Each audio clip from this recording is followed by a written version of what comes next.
Voltou com grandes especialistas em séries, quadrinhos, RPG e tudo mais que não dá dinheiro nesta vida. Olá, é bom estar aqui com todos vocês e vamos falar muita besteira pra vocês ouvirem. Enfim, agora que chega, eu vou passar muita vergonha por hoje.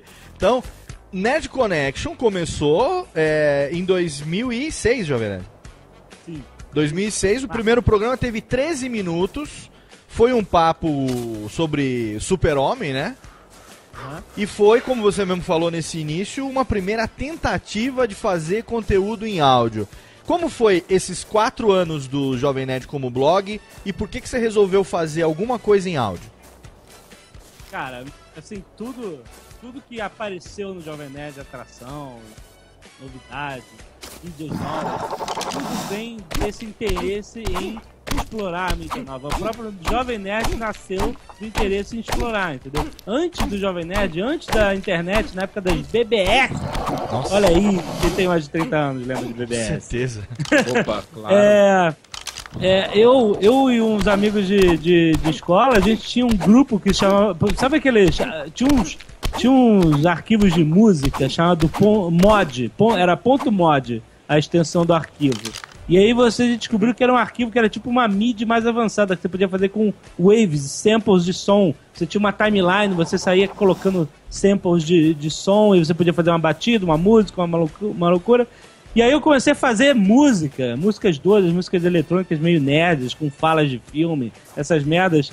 E salvava .mod e subia pras BBS, e nós tínhamos um pequeno grupo chamado The Moderators. Olha aqui. Coisa fantástica. E a gente escrevia mod em maiúsculo. Que a gente fez com um programinha de texto 3D de uma empresa chamada Pixar, que depois parou de dar o suporte ao programa que escrevia o seu texto em 3D com textura, porque disseram que eles iam fazer animações, concentrar os esforços da empresa em apenas animações. Eu lembro que eu falei com meu amigo: porra, mas que merda dessa Pixar que vai fazer animação? Eu quero meu programa de texto em 3D. Ah, engraçado, não deve ter dado certo, não. Não, com certeza não. É verdade. Não, essa tal da Pixar não a deve gente ter tá dado em falando, nada. não deve ter dado certo. Não deve ter dado certo. Não foi pra frente. Então, quer dizer, o que é isso? Vontade de explorar. Porra, vamos... a mídia nova, fazer música eletrônica, colocar na BBS. Depois, eu sempre tive essa vontade de entendeu? Pegar um negócio novo, explorar e ver se dá certo, ver o que a gente pode fazer com isso. E o blog foi isso, o próprio blog foi isso, né? E o Nerdcast foi isso. Nossa, que legal, tem agora uma mídia que as pessoas gravam e você pode baixar, clicar num play e ouvir na hora. Legal, nosso conteúdo pode migrar pra isso, né? Tem tanta coisa pra conversar, a gente já fazia Nerdcast em casa, de madrugada, conversando de filme, conversando de série, sabe? Pô, o dia que eu conheci o Guga do Nerdcast, a gente ficou horas e horas conversando sobre falando mal de Smallville e rindo pra cacete, sabe? Então, esses papos existiam, né? E aí, esse primeiro episódio, assim como os seguintes, era essa tentativa de descobrir como que a gente pode fazer um conteúdo em áudio, como é que a gente pode transformar nossas conversas em algo legal do cara clicar, ouvir, baixar, essas coisas. E o Azaghal entrou não foi no primeiro, foi alguns programas depois, né, David? Na verdade, o programa 1, 2 e 3 foi uma gravação só, que eu dividi. Foi um teste, entendeu? Era pra ver como é que se dava pra gravar o áudio, entendeu? Não era pra ser um programa, era pra ser um teste, mas aí eu resolvi publicar, entendeu? Era justamente isso, né? Na verdade, não é essa a história, né? É essa a história. Olha, realidade. agora vem a história. Pode O falar. Nerd queria tentar um caminho sozinho. Até parece. Peraí, Fez na surdina. vamos pra história real, então. Peraí, técnica, corta aqui o You Got a Friends Me aqui. Denúncia. Não, tem que ter. Momento denúncia agora pede trilha. É que eu me embananei aqui no You Got a Friends Me aqui, né? Bananei aqui. Técnica 3, 2, 1, momento denúncia. Não é morte do Papa, mas quase.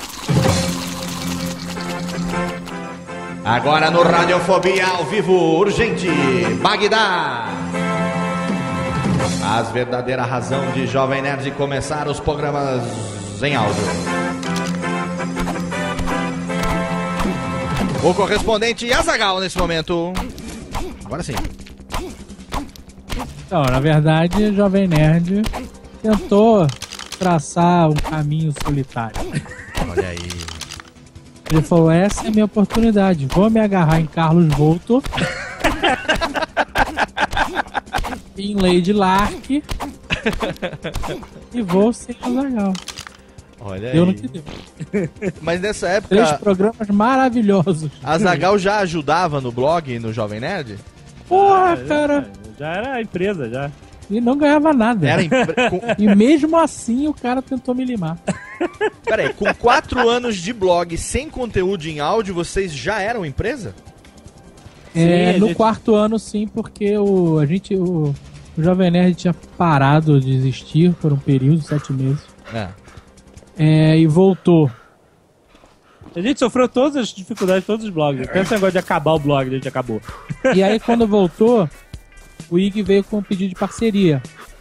Uma oferta de parceria, não foi um pedido. Mas ainda antes do conteúdo em áudio, Antes do era Nerdcast. só o blog. Foi em 2005, um ano antes do Nerdcast. E aí a gente... Só que pra você trabalhar com portais... eles não querem ter vínculo empregatício com você, Tem que sabe? ser PJ, né? Então você tem que ser PJ, você tem que fazer uma empresa, tem que ser pessoa jurídica. Isso aí. E a gente, vambora, né? Então, essa é a hora, o momento é já. Entendi. Então, olha... Eu lembro que a garota que levou a gente pro IG falou assim, olha, eu falei, a gente já falou garota, isso... Marcela. Você lembra? Porque eu vou contar a história pejatória. Tá? Ah, tá. Eu já contei até pro Forlano isso, que ela falou assim na época, olha, o Omelete, nos meses bons, faz 3 mil por mês. A gente... Caralho! 3 mil... Nos meses bons ele faz 3 mil reais. Isso. Por mês. Ticlin. Muito bem, claro. Não, porque... Isso em 2005. 2005. Tava até pra ir no cinema nessa época, né? Olha aí. Se fosse em 1985, seria inacreditável, né? Sim. Sim, mas pra um blog, né, pra você... Naquela época ter uma renda já era uma coisa... Mas nunca se concretizou isso. A gente ficou anos no... Começou com a empresa, pagando computador e tal. Sim. E não entrava dinheiro nenhum. Porque a internet, né, cara, é muito virtual, né? Sim. Então, assim, você demora realmente para as pessoas confiarem no seu trabalho, para as pessoas, sabe? O blog pode sumir do dia para a noite, o dono pode pirar e publicar uma suástica gigante na home, sabe? Com certeza. Então, realmente, você tem que ter credibilidade. Não é, eu abri um blog e depois de um período de tempo já vai ter gente anunciando. Não é assim, né? Com certeza.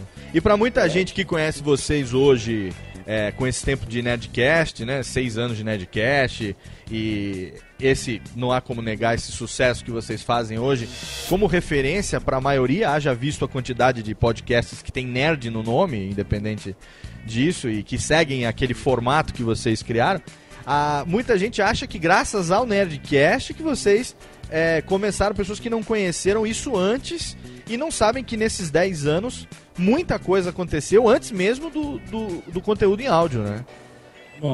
Sim, muito. A ralação toda foi naquela época que o Jovem Nerd tem, não sei se eu lembro no Nerdcast que eu vi, não vou saber qual, lógico, mas que ele sentava do lado do ônibus, o cara, e falou assim, não, eu tenho um site, né?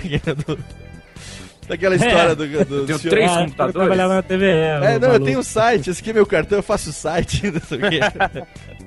Eu tenho um site, a frase é, eu tenho um site. Né? Essa frase até hoje não pega bem, cara. Eu tenho um site. E aí vocês fizeram e o Nerd Connection resolveu engatar porque a receptividade foi boa da audiência? Claro. Não foi, né? Não foi. Claro que foi, pô. Depende do parâmetro, né? O primeiro programa teve, sei lá, 250 ouvintes. Era bom pra caralho. Mas a gente tinha mais do que isso em comentários no site. Certo. Não, sim, mas as pessoas começaram aos pouquinhos a se acostumar com essa ideia. E era você vê que não demorou muito pra gente ter a leitura de e-mails, né? Em alguns episódios depois do início já tinham e-mails pra ler sobre o último episódio e tal.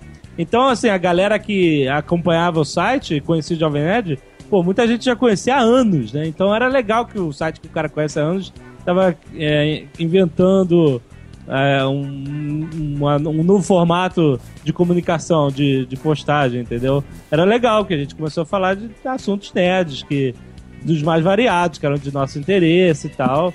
E aí funcionou bem, cara. Funcionou bem, você vê, não parou de crescer nunca. Vocês chegaram a ter algum contato com aquela galera da primeira onda de podcast? Bia Kunze, Gui Leite, Ed Silva, esse pessoal? Sim, claro. Que começou com Cris Dias. O único podcast com formato Sérgio de podcast Vieira, que a gente ouviu antes do Nerdcast foi o do Cris Dias, que era o... cacete, o Radar Pop. Radar Pop, isso. sim. Papel Pop vai me matar o Cris. E era bem legal, entendeu? Porque o primeiro podcast que eu ouvi na vida foi da Lady Lark, que participou dos episódios. Nem era um podcast direito, era ela, como ela morava na China, ela simplesmente gravava em áudio, sem música, sem edição, sem nada, o dia a dia dela na China, que é uma coisa bem diferente do nosso dia a dia aqui. Sim. E eu achei interessante essa ideia. E aí veio a ideia do formato podcast, e aí eu vi o Radar Pop dos dias e olha só que legal. Dá pra fazer realmente uma coisa legal, né? Entendi. E aí esse formato... Mas, olha, eu vou te falar, a gente Fala. conheceu uma parte da galera da primeira onda de podosfera, né? E a maioria é muito legal, mas tem uns que são chatíssimos. E se acham pra caralho só porque resolveram gravar a voz deles antes dos outros. Uma coisa que... E são chatíssimos. É uma coisa que um tal de Thomas Edison já fazia há muito tempo, né? Exato. Um tal de gramofone fazia isso e gravava a própria voz. Não é novidade isso, né? Mas a maioria da podosfera é muito legal. Olha aí, tá vendo só? O Dave Pazos dizendo que... Azaghal dizendo que precisa parar de chamar pelo nome próprio. Pode me chamar de Suzy, se você... O senhor da Oceania... Vou puxar um pouco de saco. O senhor da Oceania dizendo que a maioria da podosfera é legal, hein? Olha aí. Olha só. Gente chata em tudo que é lugar. Tudo que é lugar. Perfeito, mas tá certo mesmo. Se uma minoria é chata, tá bom, né, Vivaquá? É isso mesmo, e vale lembrar que, como o Radiofobia tem sempre essa ideia de mostrar podcast pros podcasters. Sim. E tá usando essa linguagem como metalinguagem, né? Sim, é metalinguagem. Tá aí o Jovem Nerd, o Azaghal falando que os podcasts são legais, e o Jovem Nerd que começou com 250 downloads. Então, exatamente. Gente, não desiste, bola pra frente. Exatamente. E escutem todos os podcasts. Exatamente. Listen all podcasts. Exatamente. É isso É aí. legal que lá, por exemplo, no YouPix, né? O Bruno também agora tá começando 2 podcasts novos, né, Bruno? Tem o de cinema e tem lá também o Cruzador Fantasma, né? Sim, lá sim. com o nosso amigo... Você pagou pra Técnica? Tá rindo pra mim aqui a Técnica. Pediu pra soltar o Digno. Aquela risada de canto de boca. Aquela risada de canto de boca dizendo, ele falou 2 no mesmo tempo, né? A moral. Mas assim, o 250 podcasts, 250 downloads pra um programa é a média de início, né? Assim, hoje... o site tinha 4 anos já, maluco. Então, mas ó, pra você ter uma ideia como mudou, eu conversei com a Bia Granja hoje, e a gente tá acertando umas paradas pro YouPix agora, né? De julho de 2012 e tal. E lá tem aquele podcast Talent Show, que começou ano passado, né? E aí a gente tava conversando, porque o critério de inscrição até o ano passado era que o podcast pequeno, pra incentivar quem tá começando e tal, tinha que ter no máximo, poderia ter no máximo, 250 downloads por episódio pra ser aceito na inscrição. Esse ano, eu já sugeri que ela fizesse um upgrade para podcasts que já tem no máximo 500 downloads por episódio para fazer a inscrição, porque como hoje ficou muito mais conhecido e a própria divulgação entre os podcasts é bem maior, você chegar num número maior nos primeiros episódios hoje é muito mais fácil do que quando vocês começaram naquela época. Né? Que era uma coisa totalmente nova. Mais difundido, né? Exatamente. Tem muita gente que já conhece, já procura novos podcasts. Já Exatamente. tem o hábito de ouvir podcast. Sim, e tal. e a gente tem esse hábito de apresentar novos programas, de chamar o pessoal, não só o Radiofobia, mas outros podcasts têm esse hábito, né, de chamar, que nem semana passada eu tive lá no Nerdcast, hoje vocês estão aqui, quer dizer, esse troca-troca é gostosinho, né, Azaghal? Olha o cara. Foi de propósito, Técnica. Foi de propósito, quero só ver. Não foi frase solta. Tô te provocando, Azaghal, tô te provocando. Quando foi que vocês pararam e falaram o seguinte: agora a gente vai começar a fazer esse essa parada em áudio